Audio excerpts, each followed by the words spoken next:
Hello everyone, সবাই কেমন আছো? এখন আমরা রুমে বানাচ্ছি পাউভাজি। ওই যে মন্দিরে গেছিলাম, তারপরে গেছিলাম শপিং মলে কিছু কেনাকাটার জন্য। ওই সময় নিয়ে আসছিলাম এই যে পাউভাজি। আর ভাই এখানে সব কিছু রেডি করে নেওয়া হয়েছে। দেখো এইখানে হচ্ছে পাউভাজি, আর এখানে বাঁধাকপি দিয়ে শাক, আর হচ্ছে কি রুটি আছে সাথে। আমাদের কিন্তু সকালের খাবার দাবার এই হয়েছে পাওভাজি।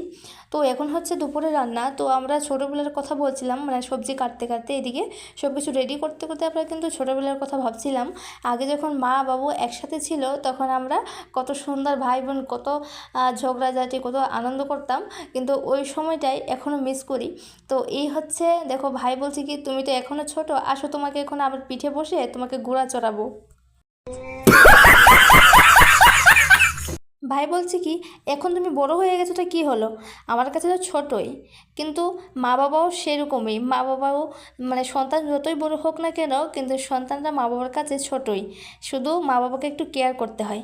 যাই হোক, এইদিকে আমাদের এখন রান্না হচ্ছে। দেখো ভাই কী কী সবজি সুন্দর করে বানাচ্ছিল, আর থাল দিয়ে ঢেকে রেখেছে। ভাই বলছে না, আমি আর থালটা তুলবো না, জলটা এইভাবেই দিয়ে দেবো। তো দিয়ে দিল, আর কি করার। দেখো এখন আমাদের খাওয়া দাওয়া হবে। ছোট্ট মিনি ব্লগ কেমন হলো অবশ্যই জানিও। এটা